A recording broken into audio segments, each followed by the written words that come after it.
Welcome to the Vodfathers. The coughing baby is here along with the hydrogen bomb and me, the bald guy. We're on the eve of America's beginning for 2026, so let's get straight into things. We've got the hot takes, so let's go for the hot hands. I want to see instantly, who we have making it out of the first 3 kickoffs. So, four different regions, 4 kickoffs, each have 3 teams. Yeah, that's 12 teams total. I want us to name who they are. So, TMV, first of all, for Americas, I want you to give your take. Who are the Americas winners? The Americas winners. Do you want all 3, or do you want? I want all 3. I want all 3. They're all winners. They're all winners. They're all winners. Okay, 3 from Americas has to be NRG. Surely has to be G2, and then the third team. Who's the third team gonna be? The third team. You know what? You said pick from the gut, pick from the stomach, pick from the heart.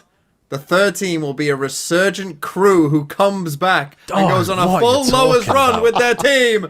Crew go to Santiago. It's a horrible take. It's a horrible take. I'm sorry. Why is that a horrible take? Well, first of all, I mean, where's the crew belief coming from? That's nonsense. We'll talk about them later, but they don't even have visas at the moment. They might not even make it for the whole of kickoff. You have no idea if they're even going to be there. Well, I'm just going to say that they will. Okay. Secondly, you're ignoring the actual good LATAM team, which is Leviathan, who I've got making it. There's no way that it's going to be... Like, crew is just such a... It's making me throw up, man. It's too Cinderella storybook. It's like, oh, yeah, the former Chilean team's going to make it to Chile. Get the fuck out of here. Okay? Leviathan are the real deal. Yeah.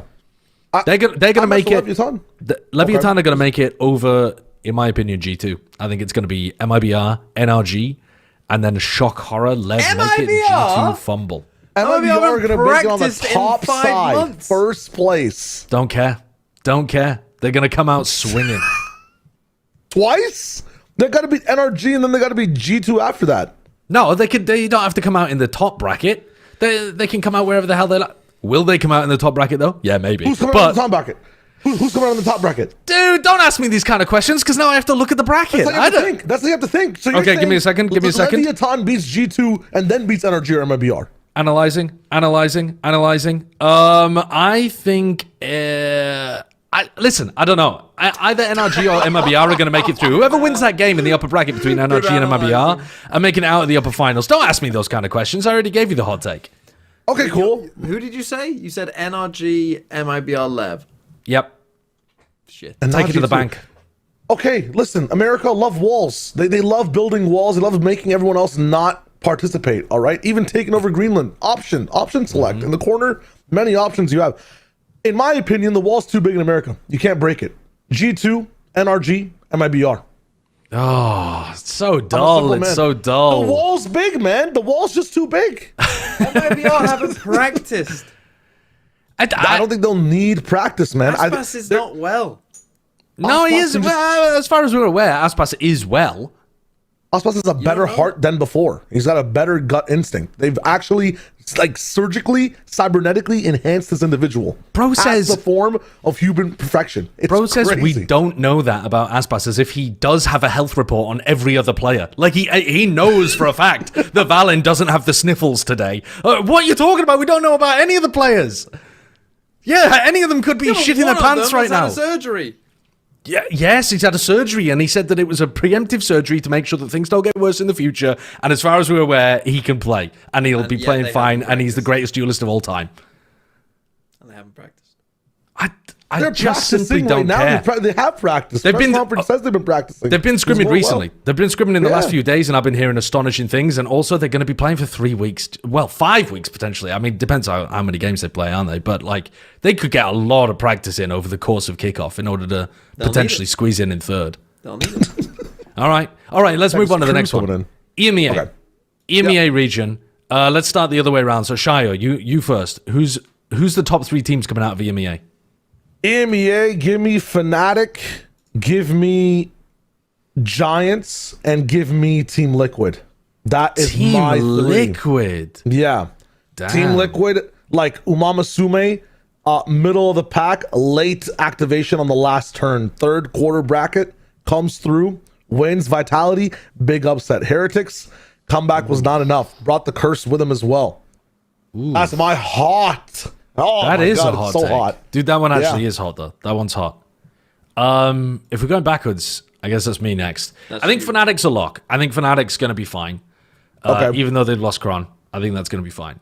Then it gets wobbly because the two teams I'd love to say are Heretics and Vitality. I think that would be the coolest because they're the teams I think with the highest ceilings. But if I'm honest, in my heart of hearts, I don't think both of those teams are making it. I think because Vitality have played like horribly in stage 1 and beyond last year, and they are quite a new roster again, piecing together Vitality and BBL.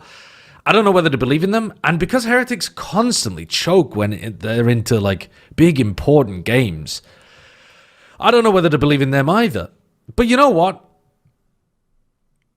Fuck it. I'm going to say it anyway. I'm going to lock those 3 teams in, okay? I'm going to say that EMEA fulfills its potential and we get Fnatic, Vitality, and Heretics. Oh, Okay. they're not a wall. No, they're not a wall I'm region, man. surrounded by the most boring men in the Boring? Boring. Neither of these are going to happen. Neither of those are boring. Here comes Oh, no, TNV. yeah, none of those are going to happen because here's what's going to happen. Oh, Here's what's going to happen. Heretics, Okay. Okay. Vitality, The same 2 as Josh. KC. No, not Fnatic. The safest team to pred of all time in EMEA.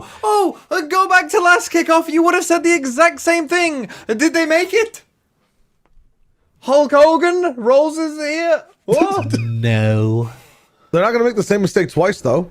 I don't think at this point. They didn't lose 2 back-to-back grand finals, did they? Yeah, it's like Grand finals, bro. Grand finals. You have to. Double Elam format, by the way. They wouldn't And make the it's same triple mistake Elam. twice. It's triple They did. Elam, though. It's triple elimination. What? We Fnatic talk- are not going to lose triple at the bottom, bro. There's no way. Clip it. There's no way.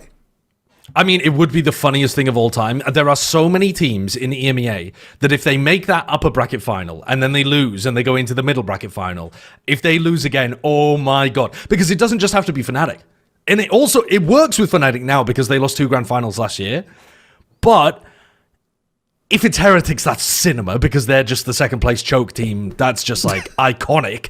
And I think if it's also Vitality, that is going to start something where people are, they're so Those new BBL that the players are narratives are carrying that fresh. over. They're sticky. They're brand new and sticky straight out of the womb. Narratives are going to stick to them. Don't look at me like that, Shio. They're not coughing. You got nothing to worry about. What are your thoughts, Josh? Just want to get this because TMV's up on it now, and you were not bouncing on it before. KC as a qualification, and KC was your coughing baby.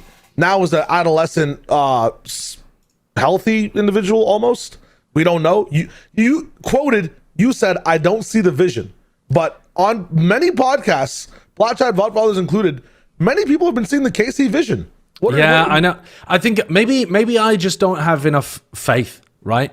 But I'm looking at them. I've been talking to some people behind the scenes as well, and like looking at a couple of scrim, the rumor mill that starts churning beforehand. Apparently, listen, all the things that I've heard about KC are pretty positive. But I think that if there was ever a time for them to be good, it would be kickoff when it's like beginning of the year and every new idea that Eng and Zeish can throw in there has never been seen before and they can come out swinging. So if there was a time for KC, you're right, it's now. But I still just think they're going to play some silly shit and throw away big games by not having like a fundamental layer to be able to rely on.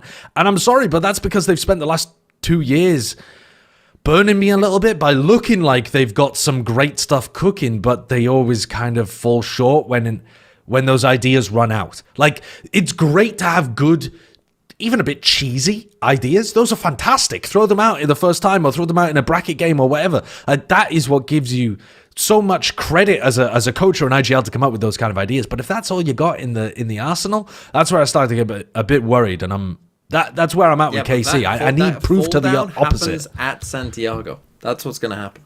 Could do. That what you're talking about, that's going to happen at Masters. But also, KC have got a lot of games to win. Like, even the fastest route for them to make Santiago means that they need to win 4 in a row.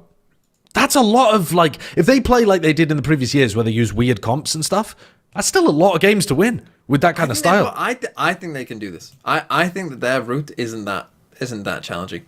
They have to beat Na'Vi, then Heretics, then Giants, then Fnatic or Vitality. I mean, that's kind of tough. I think they get to that. I think they can get to that upper final. And if they get to that upper final, as soon as you get to that upper final, then you are you're have more the likely than three not. chances. Yeah, you have 3 chances. Yeah. But I know they're just. I think in BO5 land they kind of don't have the legs to swim. That's what I'm They thinking. will swim. maybe. I think cheese gets moldy all the time. That's a given fact. I've never seen cheese not get moldy, and they got a lot of cheese. Yeah, It's yeah. tasty at first, and then you start to gurgle. I'm telling you, the fucking best before date is February the 18th or whatever. He doesn't know. He doesn't know. All right, Pacific. 3 teams coming out of Pacific. I'm gonna go back to TMV. Who are your 3 coming out of Pacific? 3 teams coming out of Pacific. Has to be Paper X, I think, unfortunately. Unfortunately, he's the biggest hater. He's the biggest hater, guys. I'm not a big hater. I'm just talking about surprises and what might be fun. Yeah, Paper X, T1, I think, again, unfortunately. And I'm going to go for RRQ. That is okay. You were Ew, accusing us of bro, being it's boring. I think stinky. that's actually really RRQ, boring. that's not boring. It is. That's boring as fuck, bro. RRQ were just boring like things the happen. good team from last year.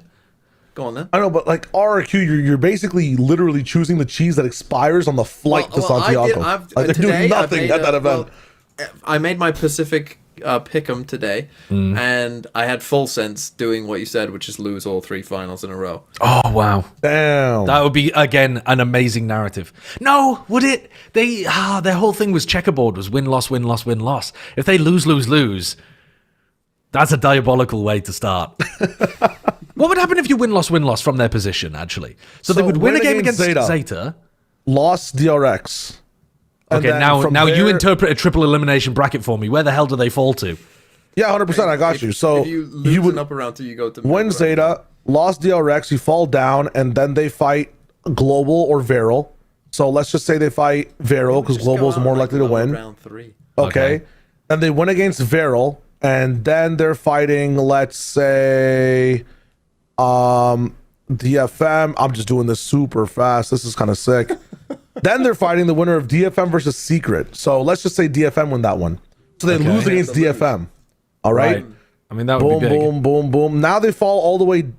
They fall all the way down to Nongshim versus Global. So who do you guys have beating? Global wins matter, that. none of What? this is What are you happening. talking about? Just fucking have them win and lose. They got Yeah, so they're okay. So they're winning, losing. They lose in lower round 3. Okay, that's what I was asking. Like they Yeah. get knocked out. Like You don't even get close. Well, You don't get close up. Yeah, they would still be 2 wins away. Yeah. Okay, so those are your 3. My 3 would be pretty similar. I think Paper X and T1 you kind of have to go for, but I'm going for Gen G. I think Gen G are a more interesting pick than RRQ. I think they're going to be good. I think. Sorry. Well, yeah, it's my opinion. It's my opinion, Well, I and don't also think you're it's more wrong. interesting. I think that's more boring. But how is that more boring, bro? Gen G making it without Munchkin versus RRQ who make no roster changes, just skipping back into another Masters event and to disappoint again. What are we talking about? RRQ. Yeah, no one's talking about them for good reason, bro, because they did jack shit at international events last year. He ain't wrong about that one. He ain't wrong. Yeah, but they made it to some. That's what I'm predicting. So did Sentinels. I'm rocking this one. T1, Paper X, Global Esports. Shout out India. Global. Hope you're doing well. Wow. Global. Yes. Holy God, you fuck, went that would on be with insane. Silver on Pacific. Listen, man, about a if big there's problem. one team winning this gauntlet, it's going to be Global. Gen G are going to have too many chances to win. Texture is just not in the building or in the business. It's going to be tough. It's just going to be tough. Glass jaws don't get fixed overnight. That's the saying they used to say back in the day, no? Of course. No, I've heard that one. I've heard that one many times before. All right, let's go to China then. So our Pacific takes are very boring, actually. All of us picking Paper X and Boring T1. region. I mean, if you... Not they're a boring just- region.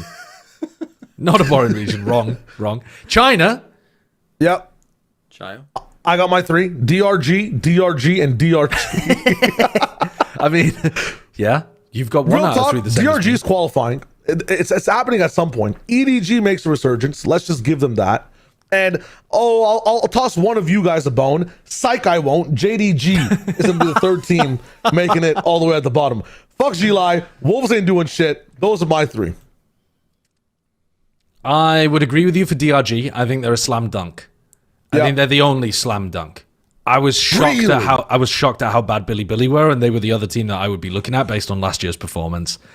Then you're looking at Shilai and EDG, I think, as being like, teams that could get back to where they were. But honestly, I just don't know about either of them, to be honest with you. I guess I'll give a punt over to Sheila. I do think it's kind of interesting that they've gone with because Coconut's left the team now, right? And were they replacing Lysor? No, no. Coconut's coming in and replacing. Lysor is coming in, replacing Coconut. Viva's also leaving, and they're getting WS Leo. Yeah, sorry, I was getting mixed up with Yuko. Yuko's getting replaced by Coconut, I think. Or at least that's what I would assume is going to happen on JDG. I like JDG as well, honestly. I'd be interested in going for a punt on JDG, but I think it would be kind of crazy not to pred EDG as well. I'm gonna go with Dragon Ranger Gaming, Edward Gaming, and then I'll throw a Gilai in there. See, I wanted to go EDG, and I was hoping that you wouldn't say it, so I won't go EDG. I will go for DRG as well. I'm going FPX. FPX look all right, yeah. And I'm going to go for... Oh, fuck it. I'm going to go just fucking say Wolves. Why not? God, dude, I can't... FPX has just complete... They've downgraded, though. Like, they've hard downgraded. Who, FPX?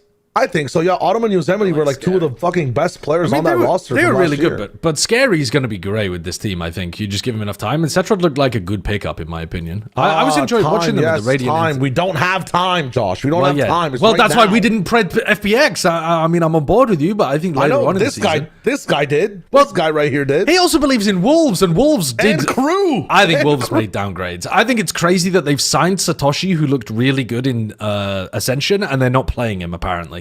That's crazy. Damn. TMV thoughts? I mean, they did play him though in the offseason. He's so nonchalant. What's this Baldy know? I mean, I don't know much. I'm working off translated rumors. Forsaken. Oh, this is gonna plague me and harry me as I run through. Yeah, of course my it is. Because it's like the worst take I think I've ever heard, and even at the time, people thought it was a terrible fucking. But you can't provide the counterfactual. You don't know what would have happened if they got rid of Forsaken. Maybe they would have been the greatest team of all time. Maybe Forsaken would have gone off and had an even better career over in Fnatic. You don't know. You don't know these things. You think the paper timelines exist of all time after cutting Forsaken? I think it's unlikely. Okay, think about this. They cut Forsaken. They pick up Ospas. Yeah, think about that, huh? Think about that, huh? Okay, who's playing Smokes? He's still thinking. He's still thinking about that. He's still thinking. They're getting another smoke player from somewhere else. They're dropping who knows who. Would not work in Paper X at all. I've got another question for you all though. Anyway, the other hot hands that I wanted to pry from you is I want to pred right now on who wins each international. You have each international. Yeah, so you have Santiago, London, and then Shanghai for champs, obviously. So, who do you have winning all three of those? Your flight leaving, dude. It's actually crazy. Like they're running drills. They're getting ready to defend Greenland. I think. Fucking hell. Okay, so who's winning Santiago first one? Out of all the teams we're talking about, we're looking at the big boys overall across the board. Do G2 finally get their international trophy with Baby Bay? Is that a question? It is a question. Is Kiko Claus enough? That's my other question. You know what I'm saying? Like, does the Kiko Claus just take over the entire world?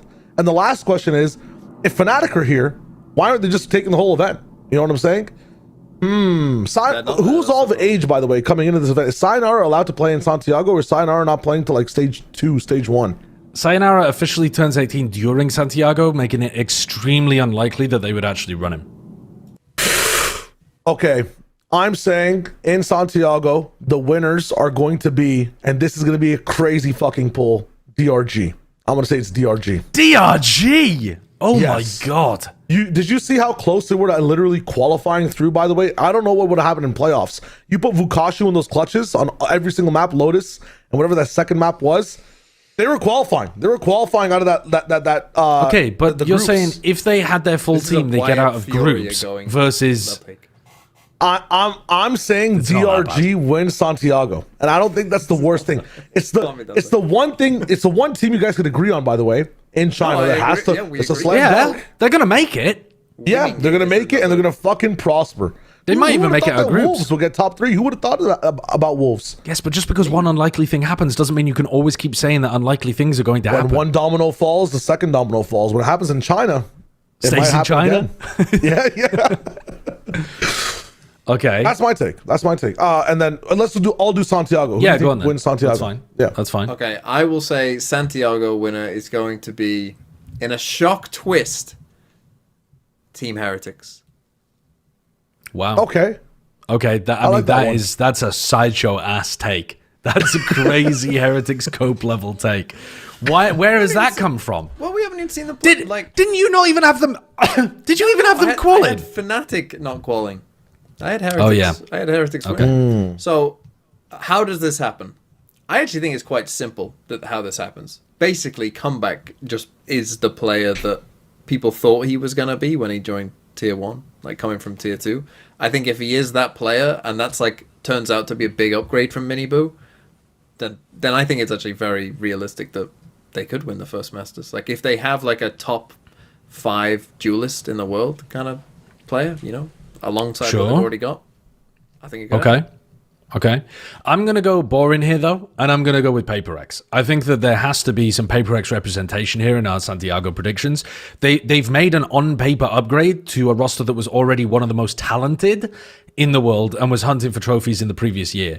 And I think if it's going to go wrong for them, it would go wrong like after a bit of a honeymoon period. So even if it is going to go wrong, like I don't see it going wrong immediately. I see them doing well immediately. Well, everything's fresh, everyone's excited, like they're all trying to work to get the best out of each other. And then if they do have a dip, maybe it will come like in the middle of the year or something like that. But I see them pretty easily making it and then having a very good chance of winning it. So I'm going to go with Paper X. Can I offer you a trade offer? Yeah. And can I also bring another take to the table? Okay. What if 2025 is the first year where everything just repeats? What if T1 wins Santiago? What if Paper X win in London? And what if NRG win in Shanghai? All 3 complete possibilities. Yeah. NRG getting close multiple times, but sectioning it out when it matters the most, and they're the first like back-to-backs. And then Paper X maybe not winning this one because the other teams might be hotter, right? T1 have a pretty good roster, could figure things out. They're more likely to win this than Bangkok, and they won Bangkok. That's what I'm saying. And then PRX locks in for London. I'm talking about like in that moment where like stage 1 is switching to stage 2, some maps change, who adapts the fastest, who's the best flex agent in the world, which team just picked up someone that finally just gets online at the end of stage 1, Paper X. Okay. I'm actually going to lock in T1, Paper X, and NRG. That's 3 teams winning this year. That's such a crazy narrative. Okay, yeah. TMV, who have you got for London champs? For London, I'm going to go for another surprise. And hear me out on this one. What's going to happen is a new agent is going to come out after Santiago and, be revealed like during the final, whatever. That agent will be very strong. And Termi and DRX are going to take that agent and go and win Masters London after a disappointing kickoff. They're going to cook that would be something up sick with that agent. So I'm going to have DRX, and then for champs, Paper X win. Okay. I'm going to give you an alternative narrative. I'm going to say, listen, maybe a new agent comes out, but more importantly, Yoru gets nerfed sometime around London. And what this does is this resets all of the astonishingly good Yoru players and upsets teams like Paper X, who now have to put something back on Breach or some shit. And instead, it is Aspas with MIBR who come out on top in London. That's my take. Okay. So then champs. Reasonable. Who's the team at the end of the year taking it all? Oh, I'm going to say Paper X. And Shai was saying NRG. I was thinking NRG. Okay. I'm thinking by that point, if Yoru's nerfed, if we're back in champs mode, and they've got Kiko, they've got the 5-point duelist. I might change my mind about Paper X. Yeah. Then, by then, a new map will be out. And who's good on new maps? NRG were really good on the newest map. So, what type of map are we getting as well? What I'm going to say. DRX repeat. They win. For God's sake, what are you talking about? You can't just play DRX when there's something new. Here's my question to you. New things came out this year. Why didn't DRX win anything? I mean, they DRX did really well. DRX did well with new stuff. That's what they good Okay, at. but why didn't they win? Because they new changed things came too out much. this This year. is what Termi will learn. They were the best team during kickoff last year with the new Teo. They are the best team. But now they don't have flashback.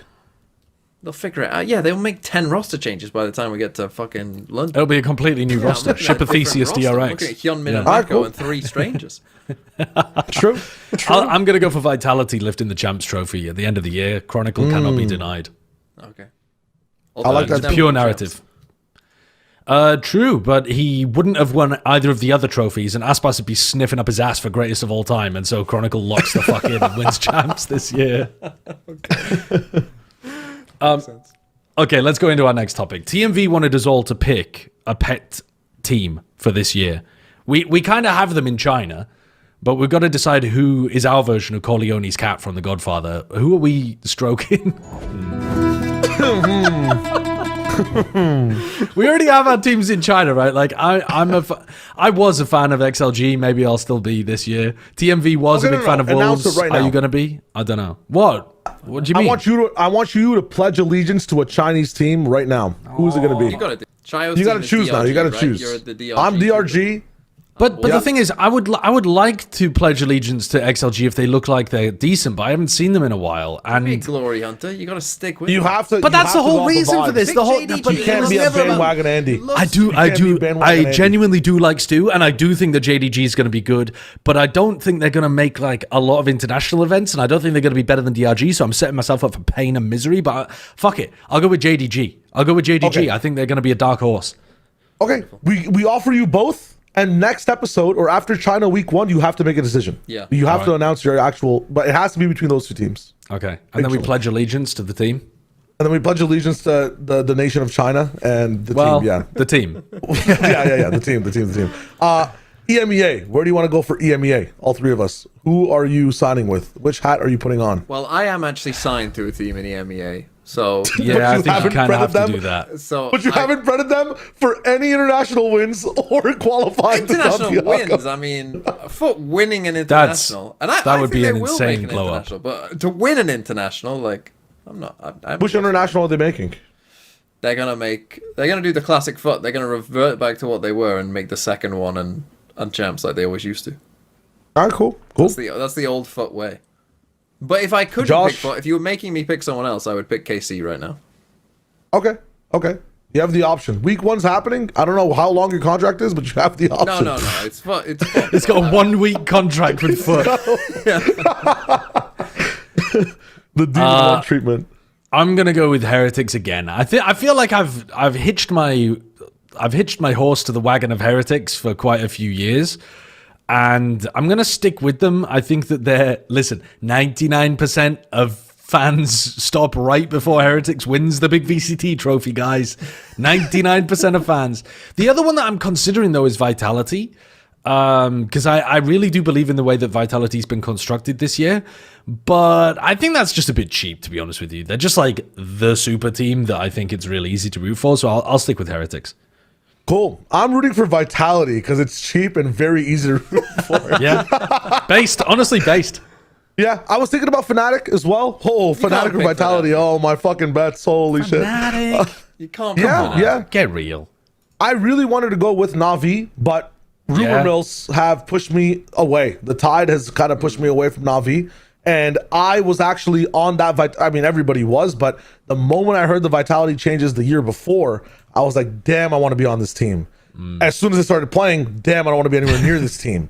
So now I have a bunch of yellow and purple clothes ready to go. We have the classic bot and a hazmat suit when I'm playing, so I don't have to, touch my mouse while I have a disgusting classic on my screen. Yeah. But I might just rock Vitality here. It is bad. was an That option. classic is bad, man. Yeah. Buy a good Liquid one, could have been like an the option, Foot and we were one. there before. Foot do have a yeah. good classic. I hate the fact that you've gone 1-for-1 with the shill in there, but they actually do have a good classic. Yeah. Lock in Vitality. We're big chilling. Okay. Pacific. All right. I've got a Pacific Pacific. team that I feel strongly about. And All right, who? although I picked DRX to win multiple internationals, it's not DRX.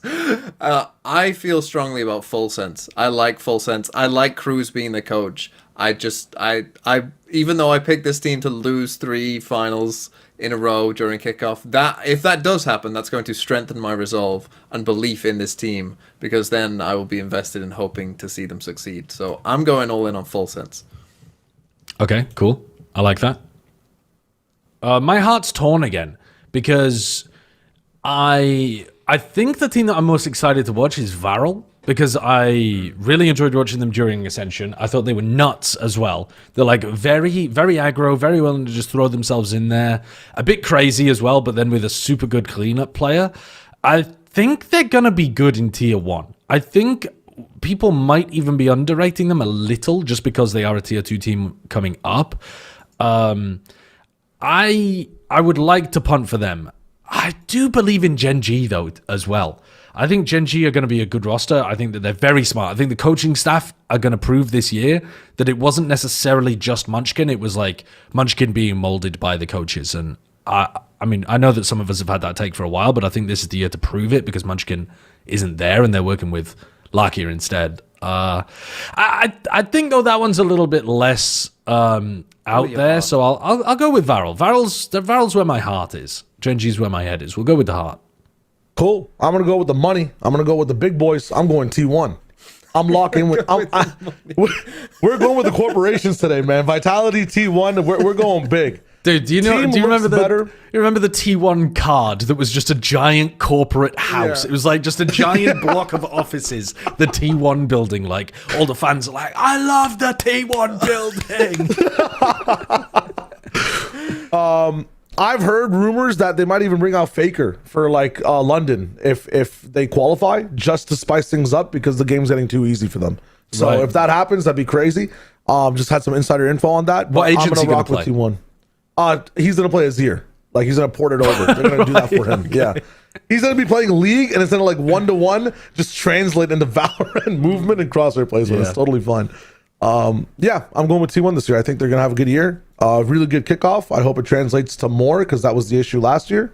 I think with this roster, it should be fine. DH is gone, so people can run away from problems sideways, not just straight back like it's Prometheus, right? Infamous corrode defense setup from him. Holy shit. But Okay, I don't remember. Yeah. You don't remember? He was like always playing B main, getting run down by 5 people, and he's playing Omen, so you can teleport. Instead of going towards sight or like, Link, he would turn around and run backwards while there's waylays dashing on him. And he did it like 4 rounds in a row. And I'm watching Prometheus where they're running away from the giant donut rolling spaceship. And they've done the math. If they just ran for 2 seconds sideways, the ship just goes past them. But they ran for 5 minutes against the ship. What are we doing, bro? Just turn around, turn to the side, turn to the side. DH, man. If he had his D and A key bound, he could have been on the roster still. It's kind of crazy. Yeah. Tough. All right, let's go Americas. I know exactly who I'm picking in Americas. Leviathan, all day, every day, is the team that I'm rooting for in Americas. I think really fucking exciting. I love the roster that they've put together as well. I'm a huge Shadow fan as well. I'm actually a big King fan too. So the fact that you've got both of those together, plus a bunch of upcoming players that I think are very talented, give me... And, dude, they have owner back coaching. I mean, it couldn't get more narratively interesting than that. Bold coach as well. Yeah, he's a personality. Mine is I've already made mine pretty clear. I'm in on Crew. I believe that Les and Sadak will turn the clock back to 2022, and the old Loud will be resurrected on Crew, and we will be putting Les in our top 10 players again. I believe it. My theory on Crew is that they get the basic treatment. I don't think they're going to play this year. I think they're not going to be here. They need to turn the clock back and apply for their visas a month earlier is what they need to do. Holy shit. If you've seen the last Plat-Chat episode, you kind of know where I'm going with this one. I'm locking in, and this is going to be an interesting match 1 for me and Josh, with 100 Thieves. I'm locking in with 100 Thieves for the whole year, actually. I think they make, they kind of get the foot treatment where they missed the first one, but they make London, they make Champs, and I think they actually go pretty far in London specifically. I'm not sure how deep they go in Champs as a result, but I'm locking in with 100 Thieves. I saw the whole doc. Could go wrong? I think it's the worst take so I've been far. in the interviews. Listen, everything's been reshaped ground up. It's been run through a 2-pass filter with Sean and NBS. There's no... 100 Thieves of the Past does not exist. What do you mean? Now, like, they are the 100 Thieves of the past, bro. They're not. Like, you're being blinded by Austin and Cryo. They've You're literally being so done a blinded. Jurassic Park, and they found the DNA of old 100 Thieves in a molten amber, and they've extracted it and just resurrected them in the Big 26. That's, Okay. Counterpoint. That first movie, that one with Bryce Dallas Howard, where they're just trying to, get her in the main seat with Chris Pratt, was better than the OG Jurassic Park. That shit was fire. That shit looked better. It was more fun to watch. You're being nostalgia baited if you think the first one's the better one. I'm putting this roster it's horrid above. take after horrid take. I'm sorry. No, man. No. It's just a new gen take. It's a new gen take. Every 100 Thieves fan. I think I'm playing the role. as long as Cryo can play Chamber, they are going to do really well. But I think at some point in the year, like if Yoru gets nerfed, Double Initiator might well come back, or at least there'll be more like that's fine. util That's there. totally And fine. They have a jet main. Asana's playing KO the whole year. They don't even need Yoru. When does 100 Thieves? Who's playing Yoru I'm on not the saying team right now? no. I'm saying that when if a Yoru nerf happens and we end up going to Double Initiator and there's more utility and therefore Chamber stops getting picked as much, then I think. Do you really trust Cryo to have like 300 ACS performances on Cypher or something? I think because they need Cryo to be a star player.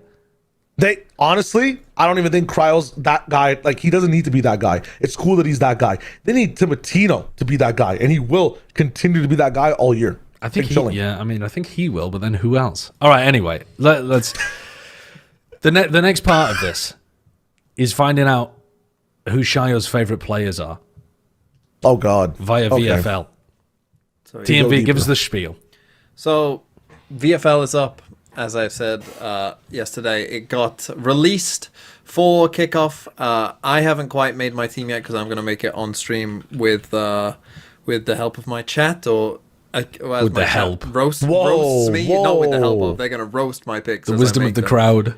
But yes, VFL is up. ValorantFantasyLeague.net. Shayo has made his team. And he will be taking us through his team. You just pick 11 players. It makes watching bad VCT games more enjoyable, basically. When 100 Thieves are struggling, Shayo will have his multiple 100 Thieves players, and he'll be like, come on, Cryo, come on! And they'll be dying and dying and dying again. And it'll just make him even more sad, which will be fun for you to watch, the viewer. That cool stat, by the way. No one's picking crew players because they're not going to be there. Holy shit, that's crazy. Let's switch to the screen share so I can show you what I'm rocking with here really quickly. Ignore the One Piece edit on the top left. You could just hit F11 and go full screen, bro. Yeah, but now people can theorize as to like what games I'm playing and whatnot. Like there's comment interaction. Like, did you see that Shayo has like, what is this tab? What is this thing? What is that thing? Oh my God. Okay. Is that Legends of Runeterra? Yeah, I do. I love Runeterra. It's actually so much fun. I think it's the best TCG virtually. Better than Hearthstone. But wait, do you play the solo player though, or the PvP? I actually play PvP more than I play the solo expansion stuff. I know the solo expansion play each other. Can we get dude? I have every deck. I have every deck. Can we talk Valorant? Have you ever seen that clip of who is it? Henry Cavill or whatever? Like, oh yeah, he's like Warhammer, and then they just look at each other, yeah, and it's like they realize that they both play Warhammer. Like, I just had that moment with Shayo. Like, holy fuck. Dude, I'm having that hotel room moment where you guys were sitting together and I was in the cuck chair, but now it's Josh in the cuck chair. Let's fucking go. Okay, let's Yu-Gi-Oh! Master Duel is the best. We actually changed scenes for that. That's crazy. Let's tap in. Okay, here's my team at first glance. You want me to explain it first, or do you want to just have your initial reactions? No, I want you to explain it. You go through your team. Okay. So when I was doing this team, I knew I was going to be picking, and I do this every time, I pick the big boys first. I started off with Something and Forsaken in wildcards. I do it every single time. It's an easy flex thing. I looked at PRX. There's still PRX. I then realized if I'm picking 15 pointers, time to scroll down to the other side of the map. Who are the 5 pointers? Who are the 6 pointers? I need to supplement. I looked up Cristalli at 6 points. Now, TMV's done a good job this time. Last year, Luke Show, an absolute steal. Last year, there was some gaps with Westside. Would get ace after ace. I did. I knew that was going to happen. And I'm like, wow, he's actually, all my value picks are 8, 9 points, but Cristalli at 6. This guy needs to be at 11, man. He's going to be out-fragging Zeus consistently. This is crazy. So I picked up Cristalli. I've actually spread the message to a lot of people who were doing this with me in chat as well. Drop Vora, pick up Cristalli. By the way, also picked up Vora. Can frag hard. Under these believer for sure. I don't think they go the whole way, but he's gonna have 3 good games. This is a guy who will have 3 good games. Let's look at some of the other 6-point players. Inspire, a part of Envy. Now, I've actually hedged my bets twice with Envy to win VFL. Yeah, you need to take some risks. Exter will have 3 good games. I think Envy wins at least 1, so I think he actually has 4 games played. 3 of them have to be amazing. They're fighting in the bottom of the bracket. They're aggro. Inspire, honestly, 6-point value player. If Envy wins, I'm getting some free points. I just want him to get 6 points a game. I think it's doable. Now, the rest of the players, some more big boys. Kiko up in the business. Oh my goodness, Kiko Claus. I'm picking players from teams I know are going to win. That's my thing. I did it in Toronto, and that was one of the most successful VFLs I had. I did it in Champs, also very successful. We got NRG, Fanatics in the business. I got Baby Bay from G2 because it's a value pick, high point player. Who knows how far he goes? Chamber, lots of kills. We're in the business. Now, last but not least, Penny. Why do I have Penny? Penny go frag. Penny was dropping insane points on Apex, bro, and this team was 0-5. That shit is crazy. Now Penny's on C9. Points can only go higher. And then I realized that, okay, to min-max some players to get up, I can't have Forsaken. Let's take him out. Who's another team that's kind of looking easy? Oh my God, T1's in here? Itsu's only 11.5 points. Lock it in. Lock it in. I might drop Itsu even lower, pick up like Meteor or something, or even an even cheaper like Stacks, just to get the T1 points and upgrade Westside. I don't know if I feel like it. Upgrade someone else if I feel like it.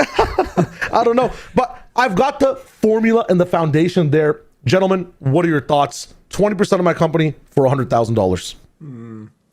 I would say the double envy thing is the thing that stands out for me with this team. I think considering, they're not your pet team, you haven't mentioned them once so far this show, and yet I come in here and you've picked 2 players who, if they do have their full roster, which who knows, they might not. I mean, Kesnet might not be there for the first game, so if that's going to be a problem. But if they do have their full roster, then I would expect this to be a heavy Kesnet-led kind of show, to be honest, in terms of the fragging. That's what I would expect for them. So I actually do think you've got some good picks in here. I do think Penny is a pretty good pick. I do think that someone like Westside. I think Baby Bay is an interesting pick because you're right, he's playing Chamber and so could pop off. But I also think there's a world where, Leaf decides he wants to take over the game, or Jogmo has a good game instead and he gets like 8 kills. I think any teams, though, that are going to play a lot in this tournament, the players are going to naturally get 3 good games. Like for Boaster, for example, I think even if Fnatic loses a game, they're probably going to play, what? I would estimate that Boaster plays 5, maybe 6 games in kickoff, something like that, quite a few, because I don't think they're going to take the cleanest path possible through it, personally. So I think Boaster's probably going to have 3 good games in there. Does he hit a good stat line 50% of the time? Maybe a bit less than that, but I feel like players like that are really good value. And Kron's gone, so he has to level up. That's my logic with Boaster as well. He has to be shooting more. And I think Fnatic's in the qual, so we're going to pick up Boaster as well. I'm looking at Fnatic, and Fnatic actually, though, because they got the first seed through, because they got the bye, maybe they don't play anywhere near what I'm thinking of 5. I think it'd be hard for them to play 6 games, actually, wouldn't it? Yeah. Yeah, but I think that Boaster does well in those 3 games. He has to do well. Shayo, can you just quickly go on Bren's team? I want to see who I think has a better team, you or Bren. Let's go on Bren's. I understand what you're saying, and I might make a few changes now. Bren's algorithm is such a funny name. He's got Aspas. Bro has got Aspas. Common Flickless standing out there for sure. Although Flickless played really well for Giants at the end of last year. Bang's an unusual one as well, but I guess he could. Flickless's maps are gone. We have 100 Thieves double down. Yeah. And sure, they could be playing a lot of games, could be playing well. I like that. Double MIBR, double 100 Thieves. Bro, his last change, I know this for a fact, one of his last changes was including Mako. He said, oh my God, I need to put Mako in there. Getting season from DFM and Crazy Guy and Com feels like you've gone very budget for those 3 picks, in my opinion. Because Aspas in second. I don't know. What is he? I guess he's expecting Mazzino, or he's expecting the rest of MIBR to get 0 kills between them, and they just all funnel through Aspas in second, pretty much. Yeah. Is that crazy to expect that? A little bit, because Verno is a kill hog, man. He gets a lot of numbers up there too. So yeah, I feel like Tex will take some fights as well. He'll take fights. Depends how he plays, 2024 or 2025. Yeah, maybe. Who would you say has got a better team? I think I'd take Shio's team over. I think I'd take Shio's team, yeah, but I actually think that Bren's team has a chance for one of these players to have a generational performance. Like, could I see Aspas, Zekken, or Cryo, or Karen? Like, any of those 4 players could have an astonishing performance that if you happen to IGL them that week, you just end up going nuts. I guess he's just going to leave the IGL on Aspas, though, which seems pretty reasonable.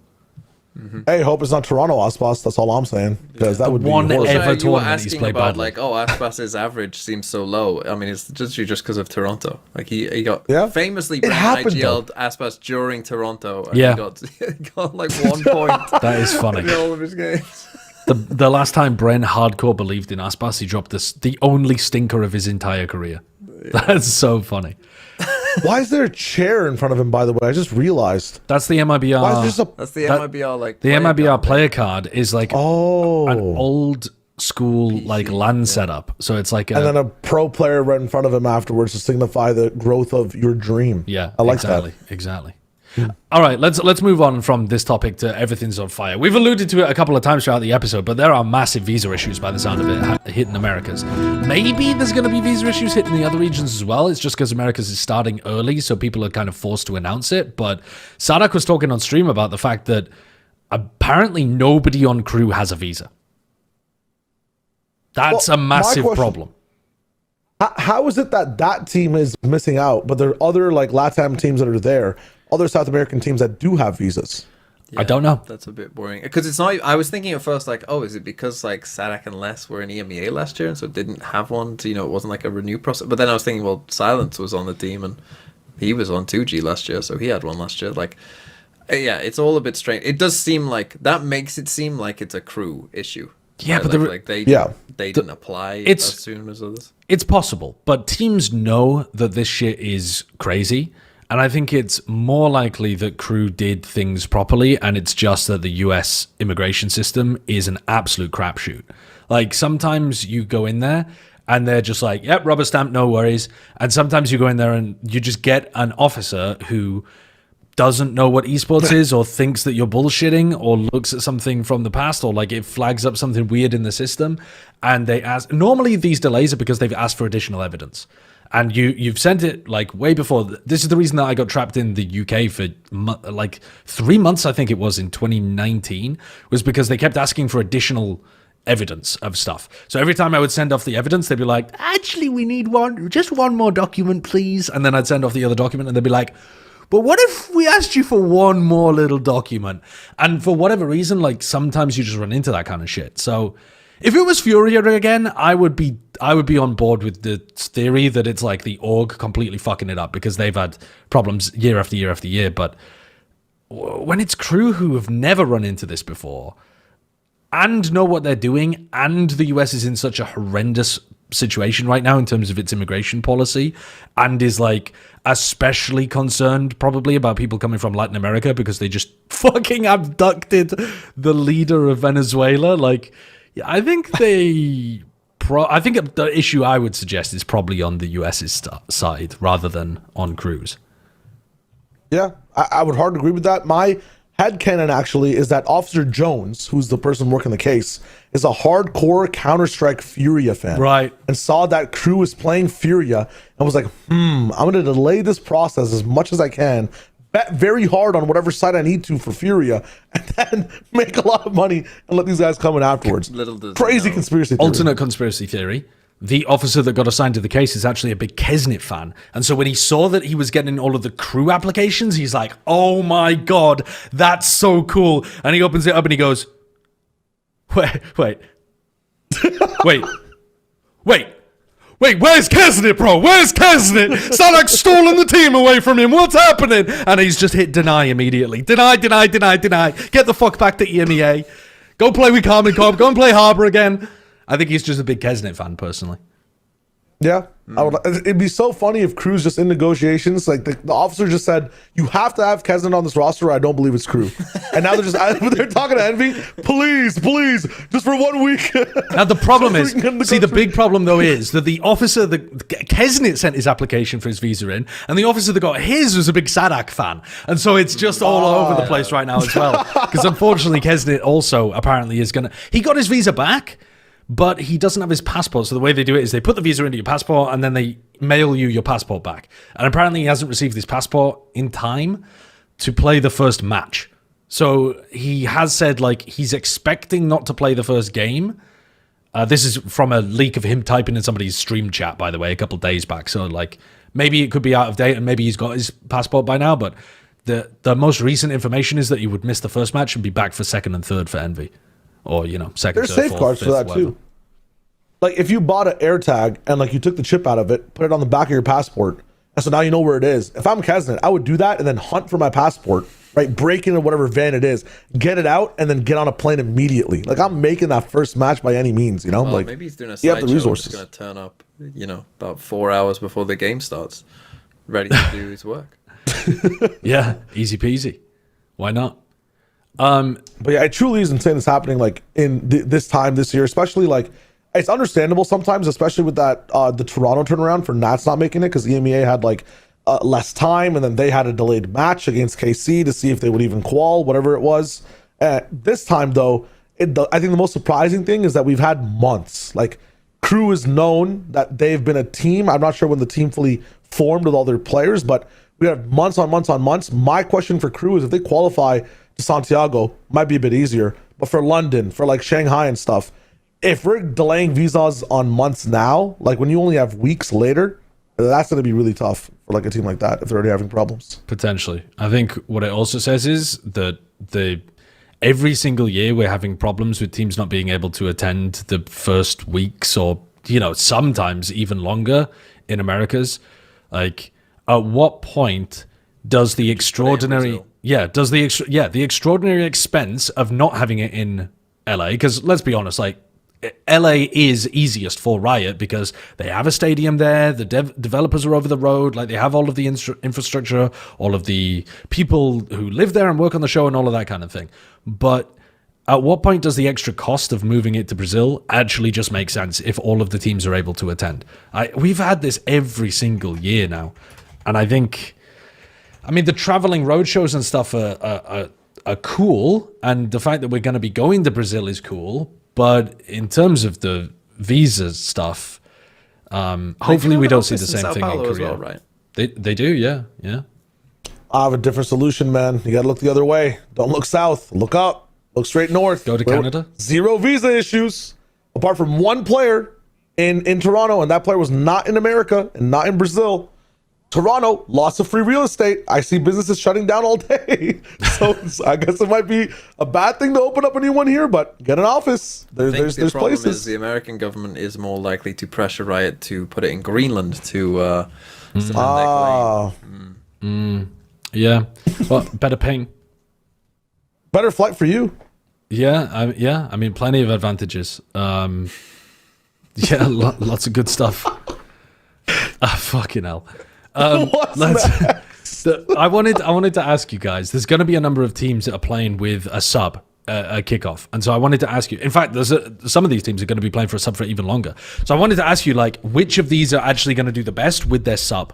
Are they going to play the same? Are they going to play well? Are they going to play like shit? So first one is Leviathan can't play with Neon, who's super good player. He, I think, turns 18 for like game 3 of kickoff, something like that. I think it's like week 3. So only the first couple of games would need to be played with PXS. If you remember PXS, he played last year, played for 2G. Yeah, initiator player, wasn't that bad. And that's going to be the role that he picks up again. But Neon is more of like an upcoming potential Phenom player. What impact does this have? Major impact for their peak, TMV. What are your thoughts on that take? Yes, but I do think that, like, thinking of the bracket that we did for Lev, I think we are. I still think they'll be good because I think, like, they have Sato, and so I feel like Sato might need to carry a bit more, but he's more than capable of doing that. You know what I mean? Like, the team might change a bit when Neon comes in and they become a bit more like even and share the kills around a bit more. But it's not like Sato can't, like, if PXS is just setting him up, it's not like Sato isn't good enough to just be like, yeah, I'll just get all the kills that we would have been sharing about. So I actually think they'll mostly be okay. But yeah, in terms of ceiling, comes down quite a lot, but I think their floor won't be changed too much. Opening 2 games would be against 100 Thieves and G2. I think, and both of those games would be played with PXS. I think they have to hope the PXS is good enough to get them past 100 Thieves. If they lose immediately, I think that puts things in much more jeopardy for them actually getting to Santiago. But if they can win one, lose one with no, PXS, the way the bracket works is if you lose that first or second game, you go to the same spot. It doesn't change who you play against at all. It might change who you play against, like where you get put in, but like in terms of like where you go to the middle round 1, whether you lose that first or second game. Yeah, but I think if you lose your opening game, aren't you going to play against the loser of Crew Sentinels instead of the loser of Furia Crew? Yeah, but that kind of thing. Furia. Yeah, maybe they should be fine anyway then. Yeah, possibly. Fine. Okay, all right, fair enough. All right, next team, Crew, playing with who the hell knows what roster, and who the hell knows for how long. I think this is the biggest impact. Nope.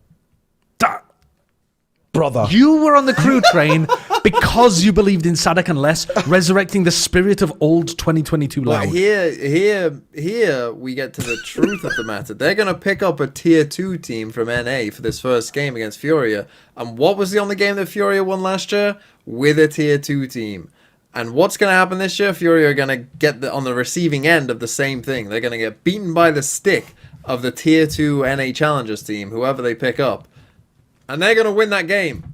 They're then probably going to lose to Sen if they still don't have visas at that point, which they probably won't. But that doesn't matter. The hope will be there. So you think they're going to win God, one game imagine in if that kickoff? tier 2 team beats Sen. God, cinema. I mean, that would be funny.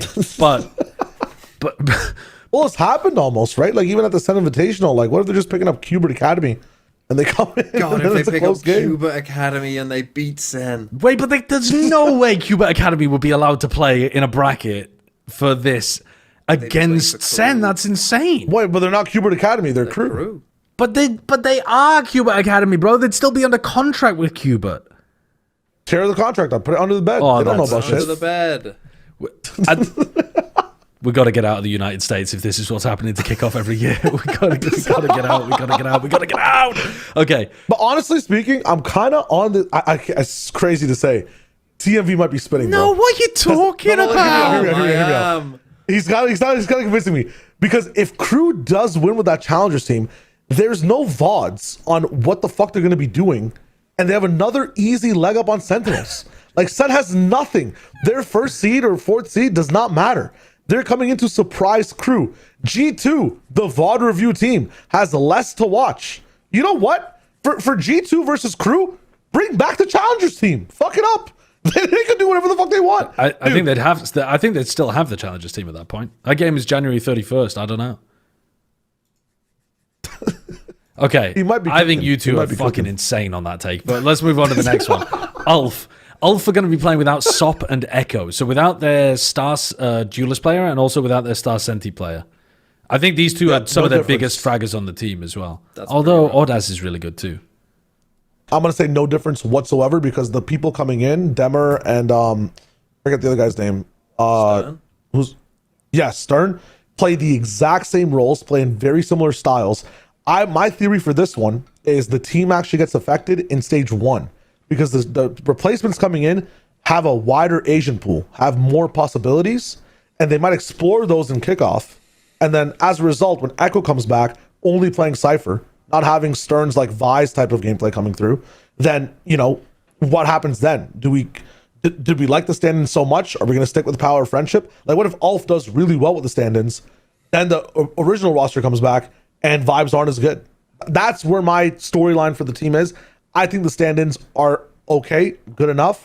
I don't think their power of friendship is that fucking big to push them over the line. I don't think that's their Okay. their overall thing. Even though that's like all they have, but yeah. Okay. I think the problem with Ulf is how I feel like for it's kind of weird. I feel like Ulf are actually being underrated because of this a bit too much. Because I think when you think about teams like Varel, like you were saying, Josh, like you're pretty excited about Varel. I think even when people talk about BBL, they're pretty excited about the BBL team. But Ulf were like as good as BBL now, and I think it's just because they're playing with these two subs that everyone's kind of writing them off, and the fact that they have a first hard game against Vitality as well.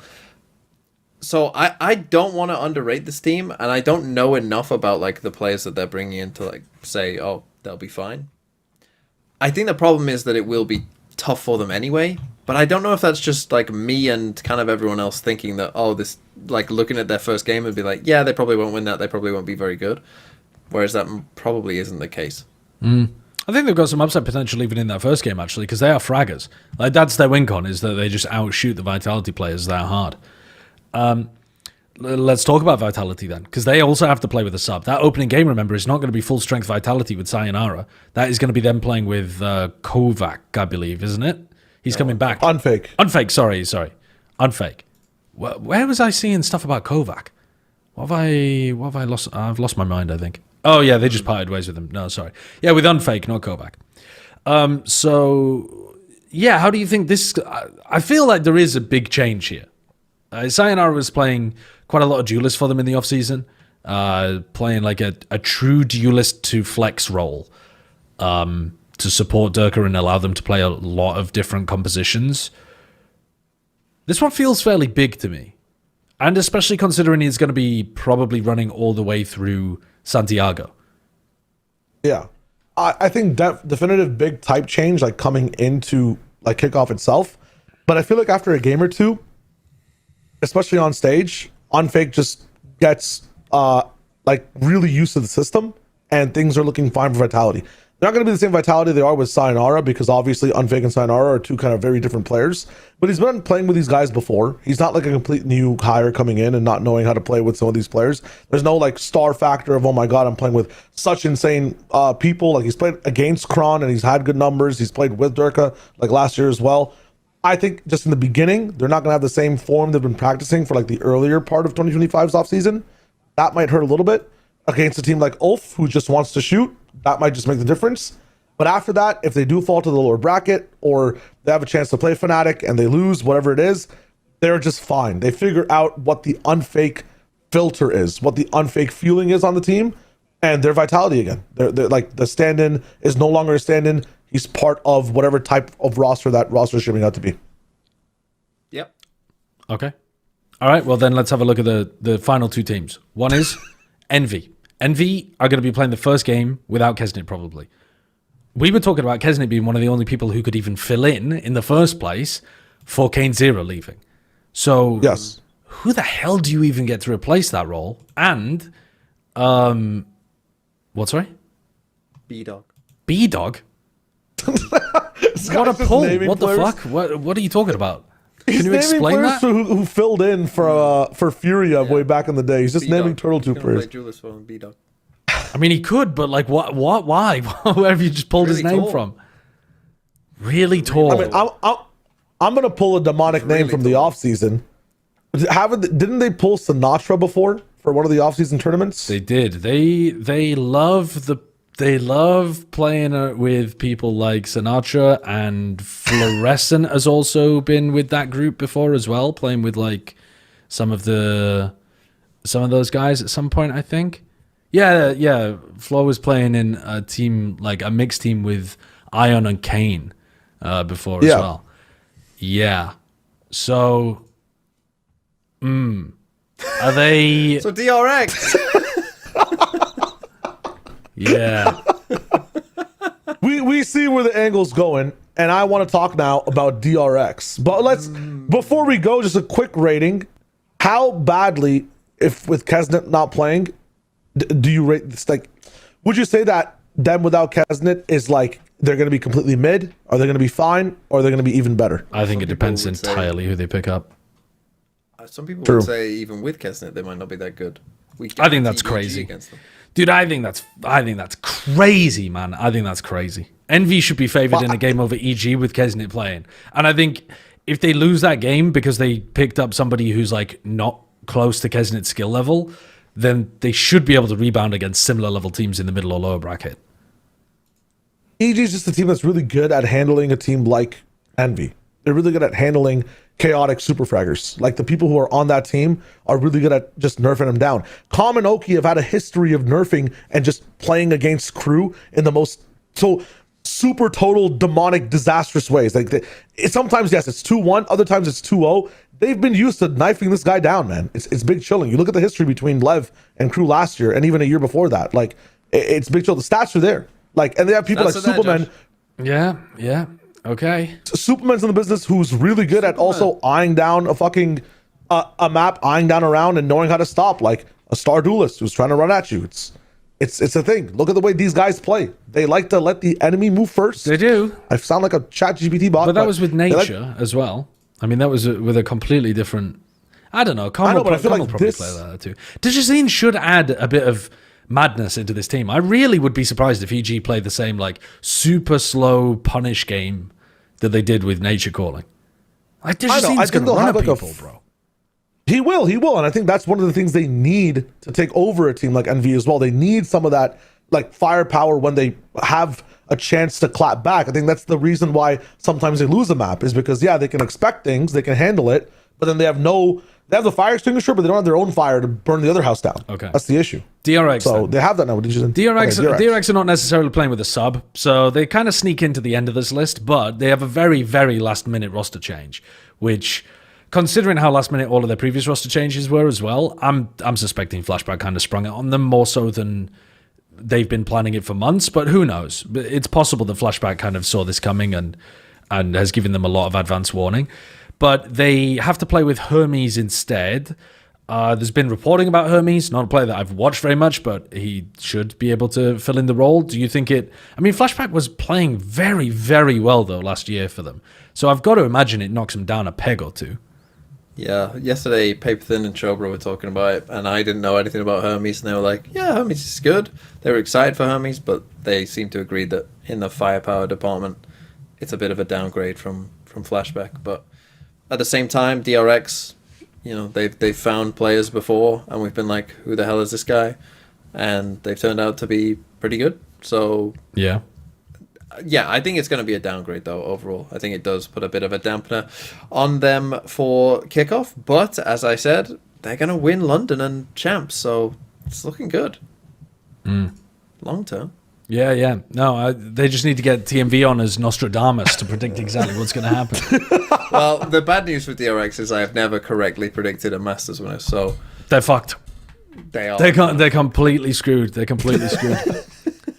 Well... Could win Masters 1.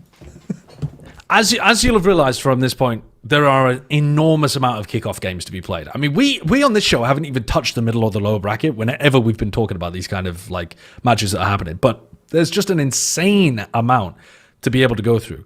So you're not going to be able to take food breaks. You're not going to have chance to go and cook yourself a meal. You're not going to have chance to eat, man. When are we going to be able to put food and nutrition in our bodies? Well, maybe if you sign up to Factor, you'll actually have the opportunity because they take all of the time out of it. You don't need to meal prep. You don't need to follow recipes. You don't need to spend astonishing amounts of money ordering takeout and then waiting for 50 minutes for them to come to your door and then, oh no, I have to miss the pistol round because, somebody just dropped off my Indian food. No, instead, 2 minutes, real food, bish bash bosh, it's done. You could take an eco round and throw it in the microwave, and it's out by the time the eco round's done. You guys are fucked.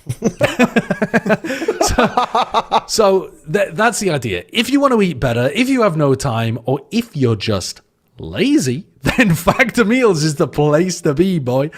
It's got lots of different options if you wanted, high protein, if you wanted stuff that was low calorie, if you wanted stuff that was like salads, Mediterranean, muscle building, whatever the hell. They're fresh, never frozen, ready in 2 minutes, no prep, no cleanup, no mental load. Don't need any motivation to eat better. You just get rid of the reasons why you're making the excuses. And there you go. I know that Shio has been guzzling these things down as well. I have. I got like 5 meals, so they lasted like about a week and a little bit extra because we're just spacing them out like, 1 or 2 days, whatever it is.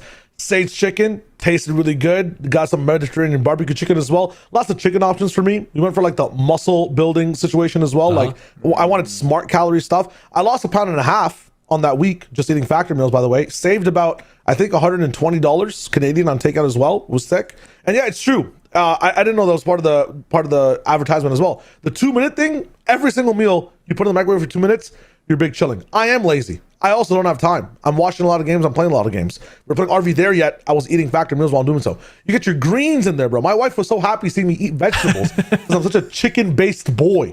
I'm a chicken nugget little boy. But I got like green beans up in there. We got like exquisite mashed potatoes.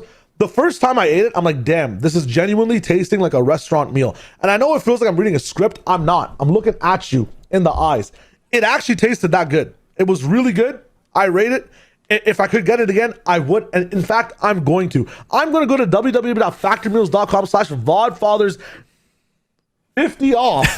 That's what the link says. I'm going to that link and I'm getting 50% off my factory meals because genuinely they tasted that good. My biggest mistake, and I'll give you some advice real quick, don't use a metal fork because if you just want to throw away everything, just buy some like plastic forks. Complete no hassle. My issue, I was so lazy. Doesn't even want to wash a fork. I mean, this is the perfect sponsor for you, man. You don't, dude. Holy shit! Dude, don't even want to wash a fork. It was the most efficient thing, and I wasn't even leaving in the eco rounds. My rank is so high, I was leaving during my queue. Just eat it with your hands. Multiple at that point. games. Yeah. Just eat it with your hands, bro. If you, it's hot. No, the issue, Josh. Are great. It's so hot. It was too hot. It was way too hot to do with my hands. Right. It was like an actual restaurant meal. I'm telling you. Okay. Well, you can microwave does. Head to factormeals.com/vodfathers50 off and use code vodfathers50 off to get 50% off your first Factor box plus free breakfast for 1 year. And the offer is only valid for new Factor customers with the code free breakfast for a year. Sorry, say that. Actually, run that back. 50% off your first Factor box plus free breakfast for 1 year. And the offer is only valid for new Factor customers with the code and qualifying auto-renewing subscription purchase. You can make healthier eating easy with Factor. Yeah. There you go. What? We're running that? That's an offer we're running. 1 year, bro. 1 year. Don't ask me. Don't ask me. I don't work for Factor. I'm just reading out what they're saying. I've just made it sure Dude, you've just said to the people like, oh, where's my breakfast? And that's what it says. Like, you what? get a house if you I'm not Oprah. You're free breakfast, bro. I'm reading it. That's a good deal. That's what they've said, man. That's the deal. There it is. All right. Let's go into the next topic. This one's called Big 26, and I wanted to run some teams by you. And here's what I want you to tell me. I want you to tell me whether these teams in the Big 26 are going to have their best year yet as an organization. I don't necessarily care about the players, but kind of like bonus points if it's like a player or or there's something there to grab onto as well. But mostly just the orgs, the teams. Are they going to have the best team ever in the Big 26? So first up is Global Esports. Okay. Does Global Esports have the best year ever? This has to. If they don't, because this is the thing, for different teams that we're going to bring up, obviously there's different bars, right? There's different levels of these teams. But if you think about what's been Global's best season, I mean, you got to win what? You got to make playoffs once.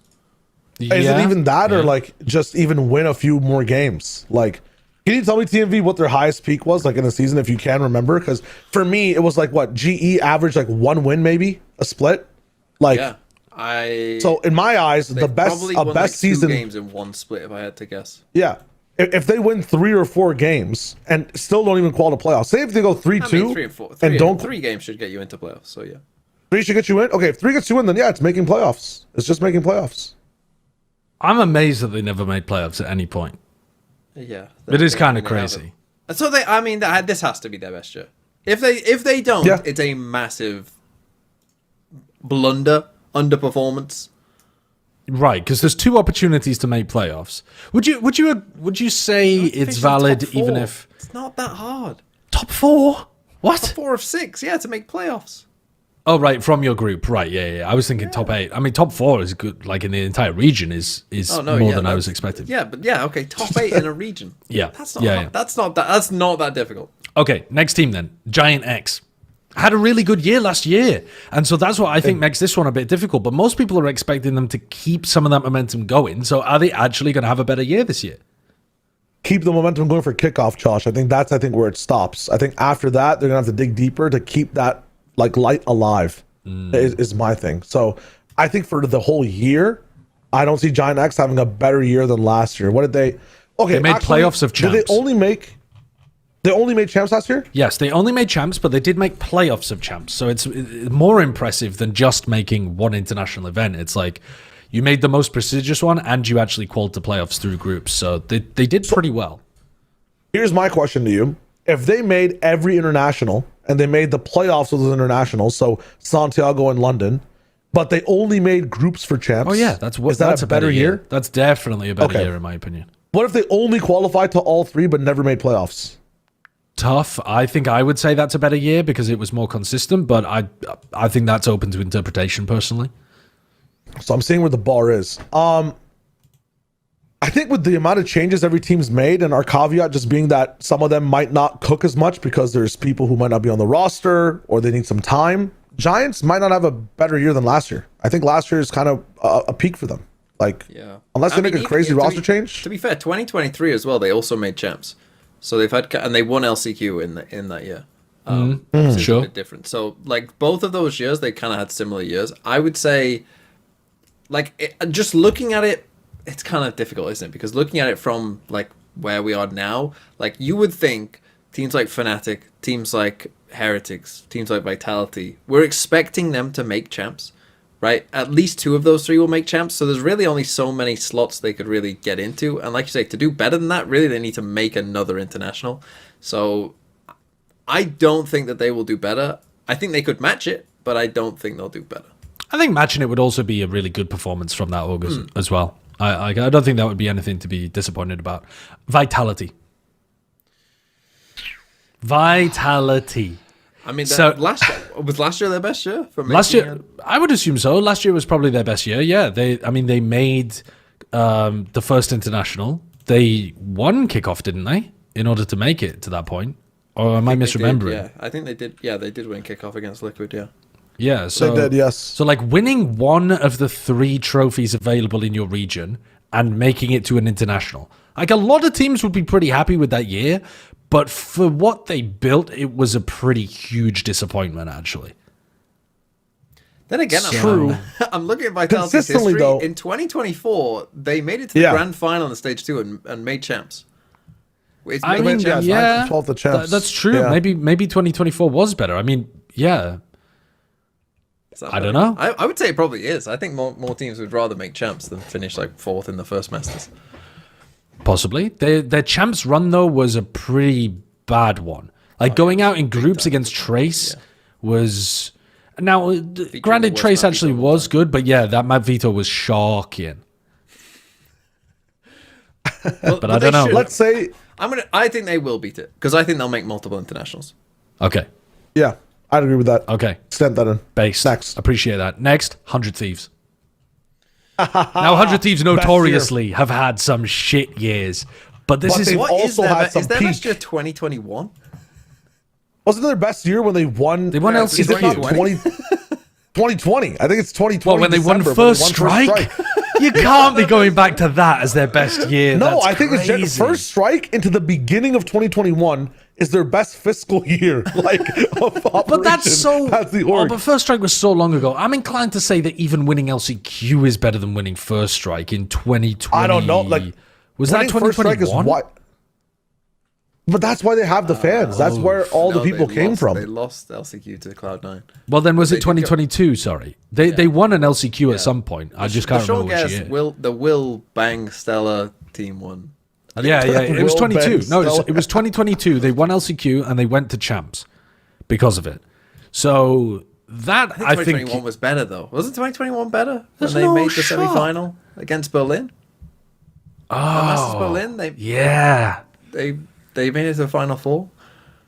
Oh fuck! I mean, Yeah, Eco they did. Steel days. but this is so ancient.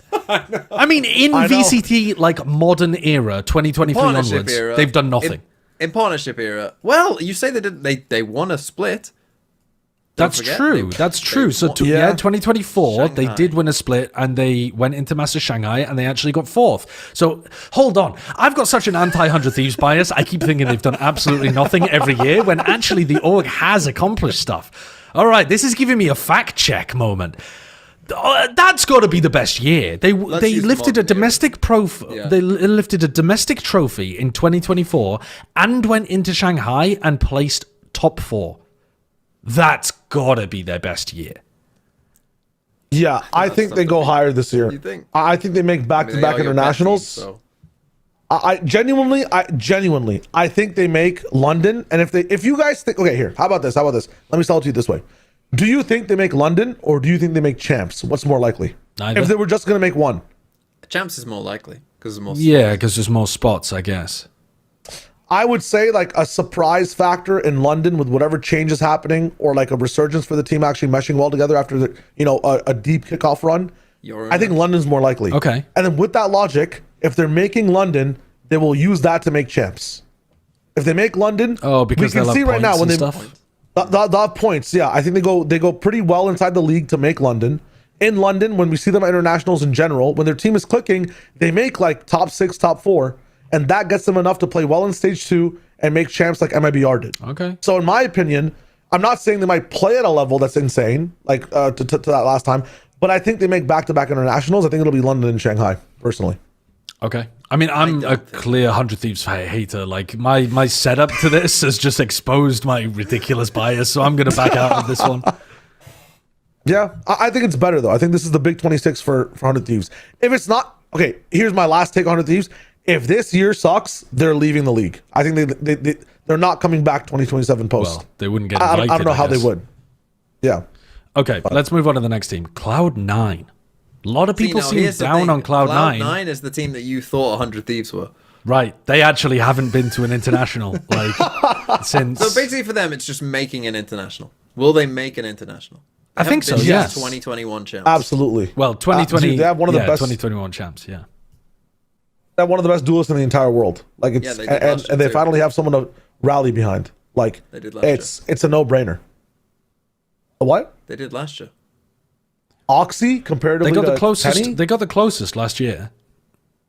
They were very close last I year. think Penny pushes them over the But edge, they man. were very. I would say they were very close in the worst Americas has been. What are we talking about? The team that they lost to won champs. Yeah, but they got. Yeah, but you're saying that they got close. Yeah, they got close by beating a bunch of mid teams. Oh, the teams that they actually beat. Yeah. I mean, America's this year, was not America's more competitive. astonishingly good. Who did they actually beat, though? Let's have a look. So on that stage 2 run to nearly make it to champions, they, in playoffs, beat Leviathan and 100 Thieves.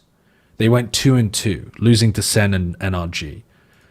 I mean, the Lev team wasn't bad, but they also weren't, like, incredible. They just made a bunch of roster moves, adding Sado and Okeanos, and they were still pretty fresh. And And then hate beating 100 Thieves, yeah. But here's the Okay, thing, right? Here's a okay. caveat for C9. They played NRG, who figured out Corrode, or just had this Corrode thing that no one could stop. They got 13-2'd. The other maps were 13-10 for C9 on Haven and 13-10 for NRG on Lotus. It was which again close. was another map that Brock was just. Am I crazy? Didn't they win like both pistols in one of those maps and lost? I know, but Brock is going brrr, bro. Like, it's not fair. It's just the Odin game. That's not my point though. And so NRG are still in the league now. G2 are still in the league now. MIBR are better now. Lev are better now. Yeah, you think I 100 think it's Thieves are really tougher. good now? I think it's more difficult. Like, So you're saying that this is my to point make a is that it's harder to make an international now because teams have leveled up. I think There I is no agree. fucking free team. I think they're gonna In do their worse. Group, they were playing it. The only teams they beat were a terrible EG, a 2G, and Furia in that group stage. They got a very easy cope. group. I only have one cope left for C9. Is that it's the easiest to make an international in this event because it's triple elimination and they're the strongest they can be right now. Off a But none loss, of us picked they might them. go. That's the problem. I know, but I'm just saying for their roster and the conditions that are there in front of us, is triple elim enough for them to have a chance to make If they had been looking good in the offseason and it looked like they had continued some of that momentum from the end of stage 2 forwards, I'd be with you. But they looked poo in the offseason. Or not poo, but they looked mid, like really mid in the offseason. Yeah. So I'm not with you. I'm seeing what you're selling, but I'm not buying. Okay. And my final team is, I think, a tough one as well. MIBR. Do MIBR have the best season that this org has had? Now, last year was really good. It was. For this org, it was incredibly good. I'm sorry. I was waiting for them for 40 minutes and no one gave an update and they went on a bus and they went fucking home. I am not ignoring Toronto and I'm done ignoring Toronto. You guys have the coolest white shirt in the world. MIBR. Silkiest, smoothest. You put it on, it feels good. It has the deepest ketchup stain on it and no one's mentioning it. It's there the whole time. Toronto last year happened. It's okay to admit it. I understand how cool the shirt feels. It's that means smooth. That you're bringing up Toronto. That makes it easier for them to do better this year. Okay, I'm down for that. But let's be honest about what happened last year. It was not the best year. Let's say what they actually did. That was their best year because MIBR have been so shit every other year. MIBR were clearly the third best team in kickoff and stage 1 in Americas, right? Mm-hmm. Clearly. They didn't make it to the first event because third does nothing for you at the first event in 2025 or before, but they did make it to Toronto where they promptly shat everywhere, all over the bed, all over their own pristine white jersey, as you've so beautifully put it. And then in stage 2... And refused to talk to Shio. Yeah, refused to talk to Shio, which is incredibly rude. At the end of stage 2, they actually started playing some better Valorant, I think. So, like, the record in stage 2 was bad. They went 2-3, but I actually thought their game against the week 4 and week 5, maybe even throw week 3 in there as well, where they beat 100 Thieves, but like week 3, 4, and 5 were not that bad from MIBR. They really weren't, but they didn't make playoffs. We didn't get to see them, and then they just had a really good champ stage. I mean, their champ stage was super good as well. The matches that they lost at the end against NRG and DRX were heartbreakers. They were unbelievable, like triple OTs against NRG to lose in 3, and the map that they won 13-4. Like, you could even make an argument that they were the better team of the two there for that specific match. They just, lost when it mattered. But like this is not a bad bar, right, as a metric for this year. That's still good. They made it to 2 international events. They didn't just make playoffs. They actually made it like fairly deep, I guess, in the playoffs of champs as well.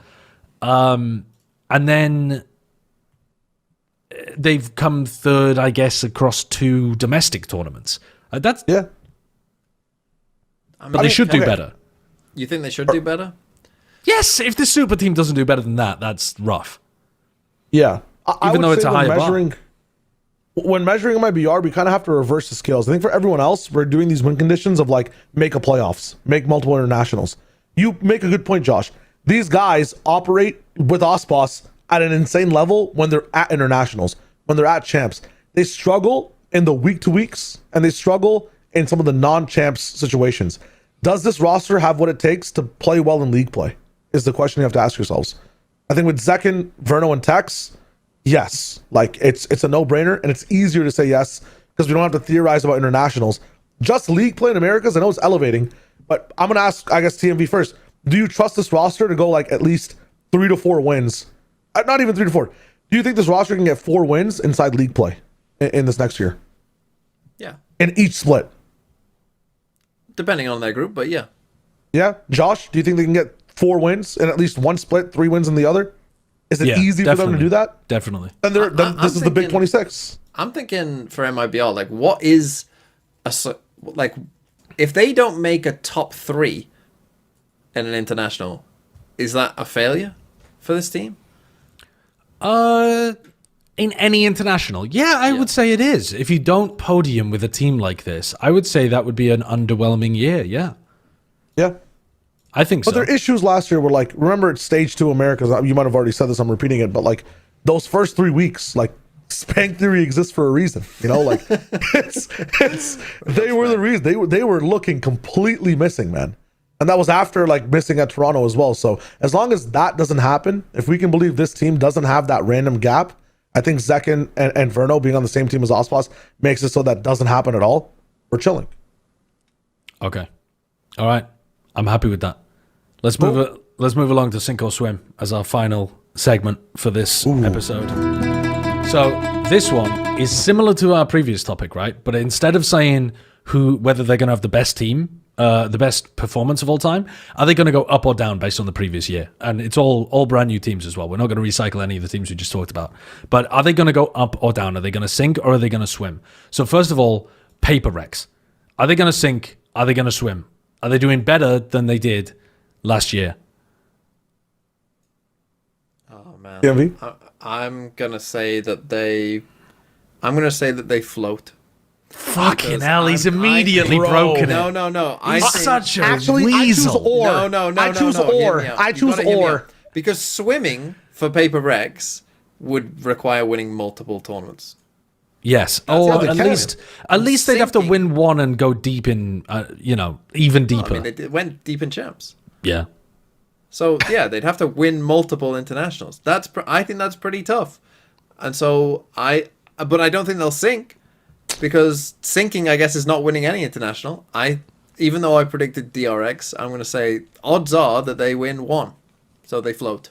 And I think that one could be the first one, actually. I think that the one is most likely to be the first one before the Yoru nerfs. He's stealing my entire shit. Yeah. Well, you convinced me. That's good. That's good from you. Yeah, true. Okay, I'm gonna go the opposite way. I'm gonna say sink, because I think what TMV is not understanding is that to float and to be treading water, you need to swim. And I feel like just doing what they did again and being consistent is I'm actually saying that very they impressive. starfish this thing. I'm saying they lie on their back. Brother, it's ocean currents. We're in the Pacific, bro. It's there ain't no starfishing allowed. But I truly think for this roster to do what they did again would be better than just doing it the first time. Doing it twice is a bigger accomplishment, right? Yeah. So that would be swimming. I think they don't do it though. I feel like there's a chance where they might get close. They could win a domestic. But dude, the level of competition across the entire board is insane. You guys are already saying that MIBR need to win one, Vitality need to be on a podium somewhere. Like, dude, it's like there's so many rosters now, hopefully all making it with no issues into different events, that it's much harder for PRX internationally. I think is funny. domestically, yeah, it's chilling. But No, it's funny that there's like 7 teams that all must win a trophy, otherwise it's a disappointment. And there's 3 trophies going around. That's the way it works. Yeah, that is the way it works. that's how it works. Yeah. Yeah. But that's why I'm saying they sink, because that last year was so good. But I think their swim is just do what they did last year. right, To That's be a fair swim. to Shayo, if you made me pick one, I would say they're more likely to sink and not win one. Yeah, because Okay. it's so tough to win. Yeah. No, I agree. I understand that. Now, my next team was DRX, but I've already heard TMV's swim DRX theory. So I just want to toss it over to Shayo for a quick Yeah. one. Is this... Sink. We're not swimming though in DRX. We're flying, motherfucker. We're leaping out of the water. I think DRX might drown. I respect Termi. They're going to drown. They're not just going to sink. They're going to drown. It's harsh, and there's no lifeguard on duty, man. It's tough. Oh, man. Listen. I respect Termi's approach to the game and the way he likes to adapt a lot of new things, changing up the roster 24/7. I don't think we're gonna have something as big as Tejo coming in, and I don't think the Yoru nerfs are gonna be that crazy either. I think this time, Riot wanted 11.08 to really stick throughout the year. I think map changes will be the biggest thing. The agent might be somewhat akin to Waylay, and I know they did really well with the Waylay stuff in towards the end of the year, but it wasn't as impactful as what they were doing with freeing on Tejo and Sure. just taking over everything. And I think they need that level of impact to swim a bit more. I think without Flashback, who was just so good at what was happening, and that version of play is still so good, not being there, it's a bit of a sink situation. Josh, what would you say is them swimming? What is their swimming condition? Swimming condition would be they have to... I think at this point they would have to either go super deep across 2 tournaments, so what Fnatic did this year, where they made double grand finals, something like that, or double top 3 at least, or win something. And I think that's so tough. I mean, I know that TMV's got them as the back-to-back fucking goats, literally the flying fish leaping out of the water, but I can't, dude. I don't DRX see it. can't be another one of these teams that needs to win a trophy. I'm sorry. They need to win one. No, they don't Dude. need to win one. They will. Oh my god, It's crazy. There's just no way. All right, get me on to the next one. Fnatic went back to back in terms of grand finals appearances, right? They were in Toronto, they were in champs. They were also in the EWC finals as well, if we want to count Mickey Mouse. So Fnatic had a great year. I picked them, and I think the community also voted to pick them from the sample that we looked at as the team of 2025. So that seems really difficult that they could swim further up from there. But I think winning a tournament would be swimming for them. But here we've hit another team that needs to win an international. I think we all must. But they're inside the 7. They're in the top 7. We know they're in the 7.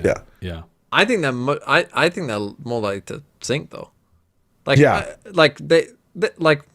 this team is obviously going to be very good, but they got worse. Yeah. It's a worse team. Yeah. All right. Simple. Easy. Yeah. It's hard to say. Sure. Heretics. Now, Heretics had a weird one because while they are still undefeated in group stage games in EMEA, they bombed out of the tournaments that they entered until Champs. They did have a respectable showing at Champs, actually, but it wasn't a grand finals appearance. They didn't actually look at any point at Champs like they were a team that was going to be able to win. They just more looked like roadblocks for other teams. No, I think they finished 5th, 6th or something, didn't they? 5th, 6th. Same level as like MIBR. So yeah, they beat Giants. It wasn't that good though, in my opinion. No, yeah, they could have been 8th if there was another team in there. Like if DRG made it and they had Fukaku. Yeah, I'm not gonna lie. Like that's the kind of team that I think could have beaten Heretics. I'm gonna say that they will swim. I think that compared like last year, I think was overall a disappointment for them, and I've picked them to win the first Master, so I guess I have to say that they're gonna swim. Yeah. Okay. Fair enough. I think it might be the same situation for me. I think this year might be a swim. Because if they don't, I'm in the same 100 Thieves bandwagon of like, what do you do to this roster if you have the exact same year? Like everything looks good group stage wise. You tinker with it a little bit. At this point, I'm dismembering the clock. We are changing the gears. We're going with a different alloy metal. Like maybe we drop Benji. What's going on now? You know what I'm saying? Like we got to make some big changes. I don't want to do that, by the way. Love Benji Fishy, but it's like, what will this team do if they have another year of flawless defeat? Like it's tough. Yeah. Okay, next one. NRG. They won Champs, but they didn't have a perfect year because, they were not really in it at the beginning of the year. They had far from a perfect year. They had a tumultuous year until... Very tumultuous year, yeah. Basically right until the end of stage 2. They started going nuts at the end of, not even all the way through stage 2 playoffs, but like middle of stage 2 playoffs, they completely activated. So that's actually quite a small portion of the year, but it ended with them getting an enormous accolade towards the end. So do they get better or do they get worse? They got better. They do the same thing over and over again. They just jumped in the side of the pool. That's the deep end. And if you're in the deep end, you don't sink, you swim. The big boys who everybody's in the pool immediately. I mean, never to hire you as a lifeguard. Yeah. Dude, no. If we're all going to the pool. as a lifeguard is like the people are coming into it and they say, no, pee. Jump in at the end. Jump in at the end. If you guys are going to a pool, if we're on vacation, 3 of us, all right? I know both of you are going to walk in the shallow end calmly and try to have a good time. The cool people go to the deep end and cannonball. The cool people? The cool people go to the deep end, they hit a cannonball, and they swim. Why am I not cool? Because you're not with me on the take. You're not with me on the take. You're saying they're not gonna swim. I didn't say they weren't gonna swim. Oh, so are you with me then? Are you in the deep end with me? As in they started in the deep end of the pool. People in the deep end don't sink. Oh, Shia throwing his baby into fucking 30-foot water. Because I think it's when you're in the shallow end, it's not even possible to sink. I know, but what I'm saying is NRG started inside. Okay. You can drown in a puddle, bro. Stay with me now. Stay with me now, all right? Don't get it twisted. Stay with me now for 2 seconds. This is like the entire timeline. This is the timeline of like the entire VCT last year, okay? Kickoff starts here and it goes all the way to like stage 2 and Champs over here. And NRG dipped in right here. Now imagine this was also a pool, and this is the deeper end, and this is the shallow end. When I'm saying they're jumping in the deeper end, that's because they started late last year. They've already done the kind of hard part. So now it's easier for them to swim back towards the shallow side of stage 1, kick off, because the deep end of Champs, they can already swim in. So now they're swimming. They're swimming the shallow end. They're swimming the coastal tides. They've already done the crazy ocean. They've already been in the 8-foot pool. Now it's about walking in the shallow end. That's what I'm trying to say. They're gonna swim in terms of it being a whole season of VCT. That's what I'm saying. Okay. Because they've already done the deep end. I can understand If that they don't take. win a I can trophy, respect that's that take. I don't know. I can respect that take. Yeah. Leviathan. This one's easy. Lev. Lev have previously made third at champs. But this last year, they kind of have like a similar situation to NRG, right? It's true. Yeah, I'm not saying is it going to be their best year of all time. I'm just saying, are they going to do Is it better than better last than- year? Surely they're gonna swim. Surely, right? Okay. I think they sink, man. Are You think they do worse than last Well, year? he needs 100 Thieves Yeah. to be good. So if he needs 100 Thieves to be good, he needs teams like Lev to be bad. No, Oh no, my I don't. I truly Lord. don't. I'm trying to actually think. Like, a good year for Lev is making a playoffs. But there's all these other teams we're talking about who need to win a trophy. They also need to make those playoffs. That means that Leviathan, Lev is. Leviathan last year got 5th, 6th in Stage 2 playoffs. That's their only accomplishment. Woof. They have to swim. There's no. Oh, well, way they they're got that they got 5th, 6th in kickoff as well, sorry. So they got 5th, 6th in kickoff and Stage 2. And then they did worse in Stage 1. No, they swim. They swim. I'm being a hater. They swim. They definitely swim. There's no way. Let's be Okay. real. G2. G2 have to sink, man. There's no way they can swim. Like, you're winning what? Back-to-back stage 1, Back stage to back 2, to back. making- Kickoff Stage 1 and Stage 2. All 3 trophies locked up. Holy shit. But is swim if they And they made a didn't win grand sing- finals of an if they international. didn't win a single regional though, but won an international, is that sinking or is that swimming? That's got to be swimming. No. Say that again. Say that again. So If they win an didn't win a international, single but no inter- domestics. If They they, didn't win any won, domestics, but they won one international. That's sinking. I'm that's sorry. swimming, No. bro. No. That's a No. swim. That's a Hear me out. Hear me swim. out. No Because one gives a- you're not no one making an cares ample about these comparison. little regionals. They didn't just win every regional. They won every regional and qualified for every international. And their lowest placement was 4th, was it not? Or I guess champs was fucking like what? Yeah, 8th or whatever. their champs was low. Yeah. Like, they still made playoffs. They made playoffs every international. Now you tell me this: what if they won no regionals, okay, and only made one international and won it? Is that a sink or a swim? That's a sink, bro. You play That's to a win sink. the game. Sure, man. But if you only win once and then you're done, you're ascend. Like, what the fuck is going Yeah, on? but who had a better year last year, T1 or G2? G2. In my opinion, You think? honestly, You think honestly, Yes. honestly, I'm getting convinced by Shio, but only in that extreme scenario in which not only do they not win anything domestically, but they only qual for one regional international tournament, and they happen to win it. In that extreme scenario, yeah, I'm with you. But otherwise winning, it's so difficult to win an international and not do better than not winning an international. Yeah. But here's the thing, right? If they win kickoff gonna sink. and they win Santiago, they have a better year than last year. And if they just fuck off after that, Baby Bay goes to like an island or a different esport to play for another team, sure, go ahead. Like if G2 dissolves after that, if like Carlos gets busted down and like gets arrested, it is what it is. We're chilling, you know. They've done what they needed to do. It's a swim. It's a swim Wait, so for the what are year. you saying? You're saying they're swimming. If they win a regional and an But what are international, you saying that they do? oh, this year, sink. Oh, for I think fuck's they sake, sink. why are we discussing it then? sink. For They God's sink. sake. They sing. All right. You also missed T1, Josh. Oh, I did. Sorry. Well, let's go back to T1 then. T1, are they going to have a better year than last year? No. Yes. Yes. I think looking Man, at again, dude, look at that's such a tough APAC. one. Because Look at TMV, APAC, to throw your own question back at you, if they had a G2 year where they won everything in Pacific and then they made a finals, a top 4, and playoffs, is At that champs. at champs? Is that better than the Is year that before? better than winning one? I think it is, isn't it? It's tough, but I think it is. I think it is. I think the problem with T1 in particular is I'm clouded by having watched them play live against Right, G2. right. It's so fucking shit that it just annoyed me so much that I was just like, this team's so bad. But also, let's be real. hate Like, this T1 are not going to be winning everything in Pacific. Pacific is not a free region like America's was last year. It's not happening. It's not True, happening. true. So then what is realistic for T1 in terms of, like, if they didn't win a title, if they If that's they the thing, make if they're top not 3 in winning every their domestic, regionals and stuff, I think they're sinking. if No, they make no. top 3 in everything, they make top 3 in every domestic and every region. Everything in Pacific, they make top 3. So they go to all of the internationals and they podium every time, but they don't win one. Yeah, but I don't think Is that better? So they're You don't sinking. think?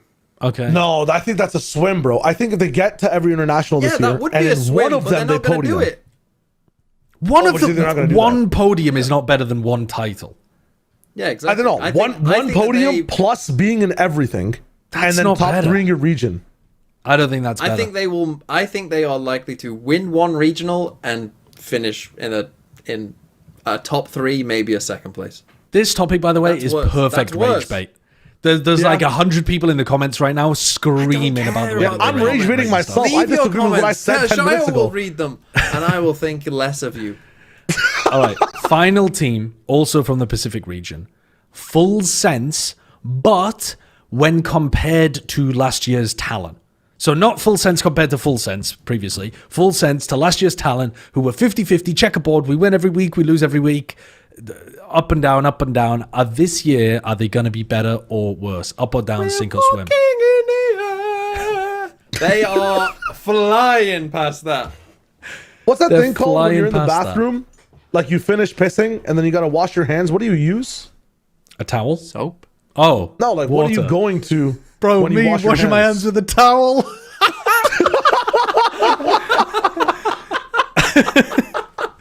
I'm a fucking filth basket, man. That's This guy got the disgusting. communal sponge from the medieval times just to be able to pass. You go to a sink. You go to the sink. And they will sink, is what I'm saying. Oh, for God's sake. Yeah. I mean, they've got an increased firepower, but they've got probably worse IGLing and questionable coaching. I'm not sure whether it's going to be better or worse. I'm not sold. one Cruz way is or not another. going to be a questionable coach. Cruz was their coach last year. I know, Well- but look at the situation they put themselves in, right? Apparently, and like I wanted to talk about this for a while. I'm not sure if we have, or you guys might have done it on Pacific already in Plat Chat. But these guys were bound to like minimum salaries just because Full Sense was the ones coming in. They had offered some other orgs as well, Full Sense. You can see all this on like proof in tweets. There was a Frost interview with Tom Biz recently as well that explained a little bit more of this. But the OG5 had offers from other orgs to come in. Riot said, we want Full Sense. Full Sense came in with their like, yeah, we need Leviathan or whoever the fifth is to IGL. Cruz, you could coach. And they're locked down to lower salaries as a result as well. Yeah, Does but that not bode well minimum for the team to be salaries, motivated? Surely. That'd be crazy if it was minimum. I think they're on minimum. I think that's what it was. That's the situation. Like, That would be and the thing, horrendous. if I'm misquoting it, slap me in the comments. I love reading the comments. But at the same they're gonna time, need the prize money from these tournaments that they're gonna do. that's what you come out with. That's what it is. So when they lose once and they see that stub come in and the stubby's not as big as what it could have been, they're like, they're gonna have just gotta win, guys. They've got no one to blame but themselves. Pushes me forward to win. Pick yourself up by your bootstraps. No, that's They're gonna fly. Yeah, that's rough, but I think they should Nacho, still are be they motivated gonna to sink or win. swim? Thinking that. I think they're gonna swim. I think Let's the go. I think last year the 50-50 stuff. I think they're more likely to do better than that than worse than that because even if they're inconsistent, but it's streakier. So they go like win, lose. I think that is just better because you have more chance of making it deep in the tournament by just having like a hot streak and a cold streak. If they just had, they're good for kickoff, shit for stage 1, good for stage 2, shit in playoffs or something. That ends up being a better year overall than what they did last time. I know, but just look at Pacific because, like, yeah, you're facing like I don't know Viral one day, and then as soon as you win against Viral, oh, Gen G's here. Oh, T1's here. PRX is here. It's difficult. Losing It's against difficult. PRX. Yeah. Oh, let's face Zeta Division today. Let's see how that goes. Oh, free win. Oh, now we're up against T1 or PRX or Gen G again. But that's It not might what they be were up doing. against RQ. They weren't the gatekeeper team who was always losing against the teams they should and always beating the teams that they should as Didn't well. matter who they played. Yeah, it I know, was but like I feel like complete like- 50-50. I know, but now without their whole roster, I feel like they're not going to be able to break the gate. That's the issue. I think they'll be able to you're be wrong. better, but they're not going to be. I'm wrong. I could be. We'll see. Well, we'll see anyway, won't we? But when does Pacific Yeah. start? Pacific does not Pacific kick off starts- 22nd. on the 22nd. Yeah, it's the latest one to begin along with China. Weird that they're not staggering China and Pacific, considering they happen at exactly the same. What's it called? Time zone. Yeah. Time. Yes, time. That's what I forgot. That's the word I forgot. But China's being more condensed. I guess they're playing like more games a week or something. Yeah, that's the problem. I'm sniffing all of the toxins. I'm getting cholera, fucking syphilis of the brain or whatever from wiping my dirty dick on a towel. All right, we're going crazy over here, so let's call it. Next time you see us, we'll have watched some matches, so we'll actually have some stuff to talk about that's like real solid Valorant to get your teeth sunk into. Holy, we've only ever done that once, I think, or twice in Champs. This has just been an off-season podcast. Yeah, it's been an off-season actually, the podcast is ending, guys. See you next off-season. Wait, we're called the Vodfathers. We didn't even watch any VODs at all. That's kind of crazy. It is crazy. But hey, real talk, I did something this last week and I read a few comments and I'm seeing that people are commenting when we ask them to comment. Now I'm going to take it a step further. If you would take it a step further, if you like the video, leave the same comments again. I will read some out at the end of the next episode. The best comments to the reactions of what's going on. So I've read them. I could say some right now. I'm not going to because I need you to comment more. Hit the subscribe button. Factor Meals, check it out. Look at these two. They've made multiple videos, by the way. These two guys. Go check them out. I've also uploaded. What the fuck is this? That's crazy. Subscribe, like, tap in. Peace out.